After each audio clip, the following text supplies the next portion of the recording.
నమస్తే, welcome to our channel. నేను మీ పద్మావతి. ఈరోజు మనతో పాటు ప్రముఖ ఆధ్యాత్మికవేత్త మరియు ఆస్ట్రాలజర్ బ్రహ్మశ్రీ సుభాష్ శర్మ గారు ఉన్నారు. మరి ఆయనతో మాట్లాడి ధనస్సు రాశి వారికి ఉగాది నుంచి ఉగాది వరకు ఎటువంటి ఫలితాలు ఉండబోతున్నాయి అనేది తెలుసుకునే ప్రయత్నం చేద్దాం. మరి మీరు కూడా వీడియోని ఎక్కడా కూడా స్కిప్ చేయకుండా పూర్తిగా చూసేయండి. నమస్కారం గురువు గారు. శ్రీమాత్రే నమః. గురువు గారు, ఉగాది నుంచి నూతన సంవత్సరం మొదలవబోతుంది. ముందుగా మీకు నూతన సంవత్సర శుభాకాంక్షలు గురువు గారు. అయితే శ్రీ విశ్వావసు నామ సంవత్సరం ఈ సంవత్సరం మరి ధనస్సు రాశి వారికి ఎటువంటి ఫలితాలను ఇవ్వబోతుంది? ఒకవేళ మంచి ఫలితాలు అయితే వాటిని ఎలా గ్రహించాలి, లేదు మనకి ఏదైనా చెడు జరగబోతుంది అంటే దానికి నివారణ ఏ విధంగా చేసుకోవాలంటారు? తప్పకుండా తెలియజేస్తాను. ముందుగా ప్రేక్షకులందరికీ శ్రీమాత్రే నమః, శ్రీ గురుభ్యో నమః. ప్రేక్షకులందరికీ కూడా విశ్వవసు నూతన సంవత్సర ఉగాది శుభాకాంక్షలు తెలియజేసుకుంటూ, గోచార ఫలితాల్లో అందరికీ శుభం జరగాలి, లాభం జరగాలని కోరుకుంటూ ఈ సంవత్సరము ధనుస్సు రాశి వారి యొక్క ఫలితాలు ఎలా ఉన్నాయో తెలుసుకుందాం. ముందుగా ధనుస్సు రాశి వారి యొక్క విషయానికి వస్తే కనుక ధనుస్సు రాశి వారికి ఆదాయం 5, అలాగే ఖర్చు వ్యయము కూడా 5% ఉంది. అలాగే రాజపూజ్యము, రాజ అవమానము అంటే గౌరవించేటటువంటి వారు ఒకరు ఉంటే అవమానించేటటువంటి వారు 5 ఉంటూ ఉంటారు. కాబట్టి వీళ్లకు సంపాదన సమపాలల్లో ఉంటుంది, ఖర్చు కూడా సమపాలల్లో ఉంటుంది. గౌరవించేటటువంటి వారు ఒకరు ఉంటే అవమానించేటటువంటి వారు 5 ఉంటారని వీళ్ళు తెలుసుకోవాలి. ఇక తరువాత ధనుసు రాశి వారికి సప్తమ స్థానంలో గురు సంచారము, అలాగే అర్ధాష్టమ అంటే చతుర్థ స్థానంలో శని సంచారం అంటే అర్ధాష్టమ శని ప్రభావము వీళ్లకు ప్రారంభమవుతుంది. కనుక అర్ధాష్టమ శని ప్రభావం, సప్తమ స్థానంలో గురు సంచారం ఏ విధంగా ఉంటాయో ముందు తెలుసుకుందాం. ఇక వీళ్ళకు సప్తమ స్థానంలో గురు సంచారం అని చెప్పడం జరిగింది. సప్తమ స్థానంలో గురు సంచరించడం వల్ల ఈ సంవత్సరం వీళ్ళకి ఏ రకమైనటువంటి ఫలితాలు ఉంటాయి అంటే 7వ స్థానము గురు సంచారం లాభదాయకమైనటువంటి స్థానము. లాభదాయకమైనటువంటి స్థానం కారణం చేత 7వ స్థానంలో గురు సంచరించడం చేత కార్యసిద్ధి జరుగుతుంది. కార్యసిద్ధి అంటే అనుకున్నటువంటి పనులు అన్నిటిలో కూడా విజయం చేకూరుతూ ఉంటుంది. అలాగే శారీరక సౌఖ్యము అంటే కష్టపడేటటువంటి తత్వం తగ్గుతుంది. అలాగే ఈజీ మనీ అంటే సులువుగా డబ్బులు సంపాదించేటటువంటి మార్గాలు వీళ్ళ జీవితంలో పెరుగుతాయి. అలాగే వీళ్ళకు శారీరక సౌఖ్యంతో పాటు ఆరోగ్య విషయంలో కూడా సజావుగా ఉంటూ ఉంటుంది. ఇన్ని రోజులు పడుతున్నటువంటి ఏవైతే ఆరోగ్య సమస్యలు ఉన్నాయో వాటన్నిటికీ కూడా ఇప్పుడు పరిష్కారం దొరికేటటువంటి అవకాశం కూడా ఈ సంవత్సరము వీళ్ళ యొక్క జాతకంలో కనిపిస్తూ ఉంటుంది. అలాగే అధికార దర్శనము అంటే ఎవరితైనా ఉన్నత అధికారుల యొక్క మెప్పు పొందడం కానీ, వాళ్ళ యొక్క అనుకూలత దక్కడం కానివ్వండి, వాళ్ళ యొక్క సహవాసం పెరగడం కానివ్వండి, వాళ్ళతో సఖ్యత పెంచుకోవడం కానీ ఇలాంటివి ఎక్కువగా చేస్తూ ఉంటారు. అంటే అధికారులతో పరిచయాలు పెరిగేటటువంటి అవకాశాలు ఈ సంవత్సరం వీళ్ళ జాతకంలో ఏర్పడుతూ ఉన్నాయి. సెలబ్రిటీస్ యొక్క తత్వాలు ఎక్కువగా పెరిగేటటువంటి అవకాశాలు ఉన్నాయి. సినిమా రంగం వాళ్ళకి కానివ్వండి, రాజకీయ రంగంలో ఉన్నటువంటి వాళ్ళకి కానివ్వండి, ఇండస్ట్రీలో ఉన్నటువంటి వారికి కానివ్వండి ఈ సంవత్సరం మంచి మంచి అవకాశాలు వస్తూ ఉంటాయి. ముఖ్యంగా రాజకీయ నాయకులకు పై అధికారుల యొక్క మన్ననలు లభిస్తూ ఉంటాయి. వాళ్ళ యొక్క ప్రోత్సాహం ఎక్కువగా ఉంటూ ఉంటుంది. సినిమా రంగంలో ఉన్నటువంటి వాళ్ళకి సినిమా అవకాశాలు చాలా వచ్చేటటువంటి అవకాశాలు ఉంటాయి. మంచి మంచి కథలను ఎంచుకొని సక్సెస్ఫుల్గా సినిమాలు తీసేటటువంటి అవకాశం ఉంటుంది. డైరెక్టర్లకు కానివ్వండి, హీరోలకు కానివ్వండి, హీరోయిన్స్ ఎవరికైనా సరే సినిమా రంగంలో, నాటక రంగంలో ఉన్నటువంటి వారికి మంచి కార్యానుకూలత జరిగేటటువంటి అవకాశం కూడా ఉంటూ ఉంటుంది. అలాగే సంపూర్ణమైనటువంటి ఆనందంలో ఉండడానికి ఎక్కువగా ఆశపడుతూ ఉంటారు.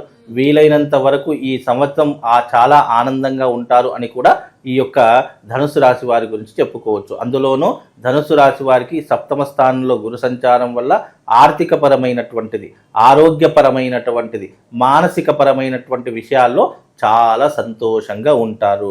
డబ్బులు రావడంతో పాటు ఆస్తులు కొనుగోలు చేస్తూ ఉంటారు. అలాగే వీలైనంత వరకు డబ్బు, బంగారాన్ని దాచుకునేటటువంటి ప్రయత్నం చేస్తూ ఉంటారు.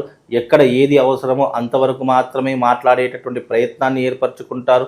గతంతో పోల్చుకుంటే ఈ సంవత్సరం కొంచెం లాభదాయకంగా ఉండేటటువంటి రాశులలో ఈ యొక్క ధనుసు రాశి కూడా ఒకటి అని చెప్పుకోవచ్చు. గురువు వీళ్లకు అనుకూలంగా ఉన్నాడు. ఎందుకంటే సంవత్సర కాలం పాటు మనం గోచార ఫలితాలను గురువు యొక్క అనుకూలంగాను అలాగే శని యొక్క అనుకూలంగాను మనం గోచార ఫలితాలను చూస్తుంటాం. ఎందుకంటే ఈ రెండు ప్లానెటరీ పొజిషన్సే మనిషి మీద అత్యధికమైనటువంటి ప్రభావాన్ని చూపిస్తుంటాయి. కనుక గురువు వీళ్ళకు అనుకూలంగా ఉన్నాడు కాబట్టి కొంతవరకు వీళ్ళకు లాభము అని చెప్పుకోవచ్చు.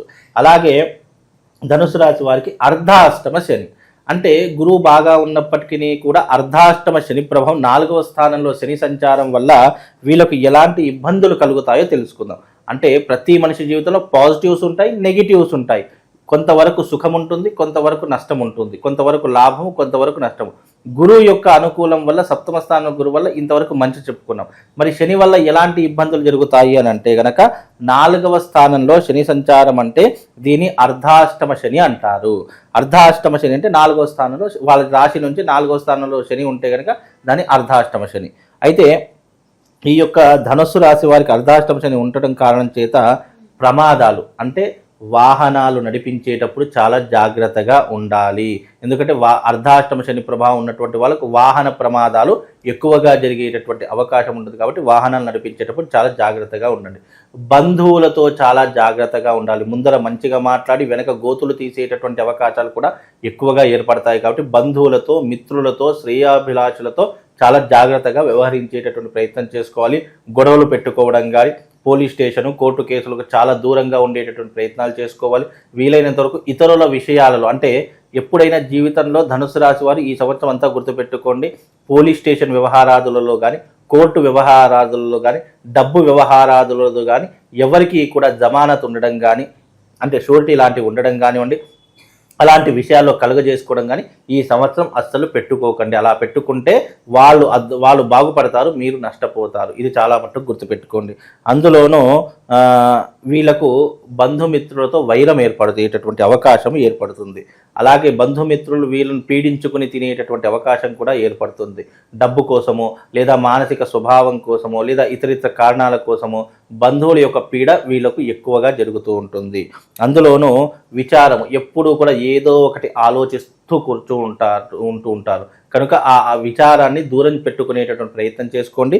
అందులోనూ ఈ వీళ్ళకు ముఖ్యంగా వినిపించేటటువంటిది ఏంటంటే డబ్బు కొరత ఎక్కువగా ఏర్పడేటటువంటి అవకాశం ఏర్పడుతుంది. ఎందుకంటే గురుబలం బాగున్నప్పటికీ కూడా శని బాగా లేడు కాబట్టి వ్యసనాలు పెరిగేటటువంటి అవకాశము, మద్యము, జూదము, పరస్త్రీ వ్యామోహము ఇలాంటివి ఎక్కువగా పెరిగేటటువంటి లక్షణాలు ఏర్పరుస్తూ ఉంటారు. ఎందుకంటే డబ్బులు విపరీతంగా ఉన్నాయనుకోండి, చెడుకు ఎక్కువగా దారి తీసేటటువంటి లక్షణాలను మనిషి జీవితంలో ఏర్పడతాయి. ఎందుకంటే డబ్బులు ఉన్నాయి కదా, ఏదైనా చేయవచ్చు అని చెప్పేసి మంచి కంటే ఎక్కువ చెడు వైపు వెళ్ళేటటువంటి లక్షణాలు ఏర్పడతాయి. కాబట్టి అలాంటి లక్షణాలను దూరం పెట్టుకునేటటువంటి ప్రయత్నం చేసుకోండి. అందులోనూ కొద్దిగా అనారోగ్యపరమైనటువంటి ఇబ్బందులు ఏర్పడతాయి. ముఖ్యంగా కంటికి సంబంధించినటువంటి వ్యాధులు కావచ్చు, ఉదరానికి అంటే కడుపుకి సంబంధించినటువంటి వ్యాధులు కావచ్చు, మెదడుకి సంబంధించినటువంటి వ్యాధులు కావచ్చు, ఇలాంటి ఎక్కువగా జరిగేటటువంటి అవకాశం ఉంటుంది. అంటే మైగ్రేన్ ప్రాబ్లం లాంటివి కానివ్వండి, హెడేక్ లాంటి ప్రాబ్లమ్స్ కానివ్వండి, ఉదర సంబంధితమైనటువంటి అజీర్తి కానివ్వండి, లేదా గ్యాస్ ట్రబుల్స్ కానివ్వండి, ఇలాంటివి ఎక్కువగా జరిగేటటువంటి అవకాశం ఉంటుంది. అలాంటి విషయాల్లో, ఆరోగ్య విషయాల్లో మాత్రం కాస్త జాగ్రత్తగా ఉండేటటువంటి ప్రయత్నం ఏర్పరచుకోండి.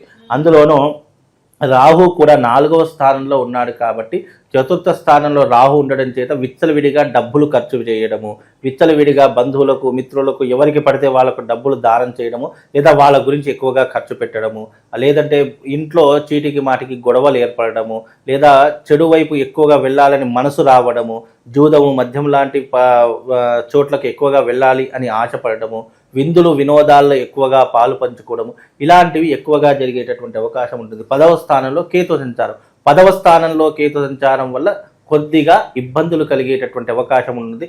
అంటే ఉద్యోగ మార్పులు చెందడం కానివ్వండి, ఇదిగో వస్తుంది అనుకున్నది ఏదైనా రాకపోవడం జరగడం కానివ్వండి, లేదా సుదూర ప్రయాణాలు చేయడం కానివ్వండి, లేదా దేవతా ఆలయాలకు కానీ, దేవతా దర్శనాలకు కానీ ఎక్కువగా చేసుకునేటటువంటి అవకాశాలు కూడా ఈ 10వ స్థానంలో కేతు సంచారం వల్ల కలుగుతుంది. కనుక వీళ్లకు గురు సంచారం బాగా ఉంది. అలాగే అర్ధాష్టమ శని ప్రభావం నడుస్తుంది. అలాగే రాహు కూడా 4వ స్థానంలో, కేతు 10వ స్థానంలో సంచరిస్తున్నాడు. కాబట్టి వీళ్ళకు గురువు ఒకటే అనుకూలంగా ఉంది. మిగతా అర్ధాష్టమ శని ప్రభావంలో కొద్దిగా మధ్యమైనటువంటి ఫలితాలని చెప్పుకోవచ్చు. గురువు బాగున్నప్పటికీ కూడా శని బాగా లేకపోతే మనకు బ్యాలెన్సింగ్ చేస్తాడు. ఇటు గురు బలం బాగుంది, శని బాగాలేడు కాబట్టి రెండింటి బ్యాలెన్స్ చేస్తాడు. అంటే మధ్యమైనటువంటి ఫలితాలను చెప్పుకోవచ్చు అమ్మా. అయితే గురువు గారు కొద్దిగా ఆరోగ్యపరంగా కావచ్చు, ఆర్థిక పరంగా కావచ్చు, కొద్దిగా లోటుపాట్లు అయితే కనిపిస్తున్నాయి కాబట్టి ఎటువంటి పరిహారాలు చేసుకోవాలంటారు మరి దాన్ని? తప్పకుండా వీళ్ళకు పరిహారము అని అంటే గనక ఈ నెల 29వ తారీఖు రోజున అమావాస్య రావడం జరుగుతుంది. ఈ అమావాస్య రోజున గంగా స్నానం ఆచరించడము, అరిష్ట నివారణ తంత్రయాగం చేయించుకోవడం తప్పనిసరి. ఎందుకంటే ఈ సంవత్సరము షష్టగ్రహ కూటమి ఏర్పడుతుంది కాబట్టి ధనుసు రాశి వారికి కూడా కొన్ని అనారోగ్య సమస్యలు, చిక్కులు, చికాకులు వైవాహిక జీవితంలో కావచ్చు, బిజినెస్లో కావచ్చు, వ్యాపార రంగంలో కావచ్చు, పార్ట్నర్షిప్ బిజినెస్లో కావచ్చు కొద్దిగా ఇబ్బందులు ఏర్పడేటటువంటి అవకాశాలు కనిపిస్తాయి. కాబట్టి తప్పకుండా అరిష్ట నివారణ తంత్రం చేయించుకొని మా పీఠం ఆధ్వర్యంలో అరిష్ట నివారణ తంత్ర యాగం చేయిస్తున్నాము. కాబట్టి ఆ రోజున తప్పకుండా రండి, అరిష్ట నివారణ తంత్ర యాగం చేయించుకోండి. ఈ పరిహారము సంవత్సర కాలం పాటు వీళ్ళకు రక్షణను కలిగిస్తుందమ్మా. ఇక ప్రతి ఒక్క రాశి వాళ్ళు, ఈ రాశి వాళ్ళు ఎవరైతే ఉన్నారో తప్పకుండా ఈ సంవత్సరము షష్టగ్రహ కూటమి ప్రతి ఒక్క రాశుల మీద ప్రభావం చూపించేటటువంటి అవకాశం ఏర్పడుతుంది. కనుక ఈ సంవత్సరము గోదావరి క్షేత్రమునందు, బాసర జ్ఞాన సరస్వతి దేవస్థానమునందు, గంగా తీరమునందు అరిష్ట నివారణ తంత్రయాగం చేయిస్తున్నాము. 12 రాశుల ప్రతి ఒక్కరూ కూడా ఈ యొక్క యాగంలో పాల్గొనాలి. రాబోయేటటువంటి షష్టగ్రహ కూటమి కొన్ని గ్రహాలకు, అలాగే గ్రహాలలో జరిగేటటువంటి వింతలకు, అలాగే మార్పులకు, ప్లానెటరీ పొజిషన్లో జరిగేటటువంటి కొన్ని గ్రహ సంచారముల యొక్క మార్పు ప్రతి ఒక్క రాశి దాని మీద ప్రభావం చూయించేటటువంటి అవకాశం ఏర్పడుతుంది. కనుక ప్రతి ఒక్కరికి కూడా ఈ సంవత్సరం విశ్వసునామ సంవత్సరము ఆనందంగా ఉండాలనుకున్నా, అలాగే చేసే వృత్తి వ్యాపారాదుల్లో లాభం చేకూరాలనుకున్నా ఈ సంవత్సరం జరిగేటటువంటి ఈ యొక్క అరిష్ట నివారణ తంత్ర యాగంలో పాల్గొనండి. ఈ యాగము తేదీ 29వ తారీఖు రోజున ఉదయం 10 గంటలకు బాసర క్షేత్రం నందు, గోదావరి క్షేత్రం నందు ఈ యాగము సామూహికంగా నిర్వహిస్తున్నాము. అందరూ రండి, ఈ యాగంలో పాల్గొని ఈ విశ్వసునామ సంవత్సరంలో ఆనందంగా సుఖంగా ఉండేలా మీ జీవితాన్ని మలుచుకోండి. శ్రీమాత్రే నమః. శ్రీ గురుభ్యో నమః.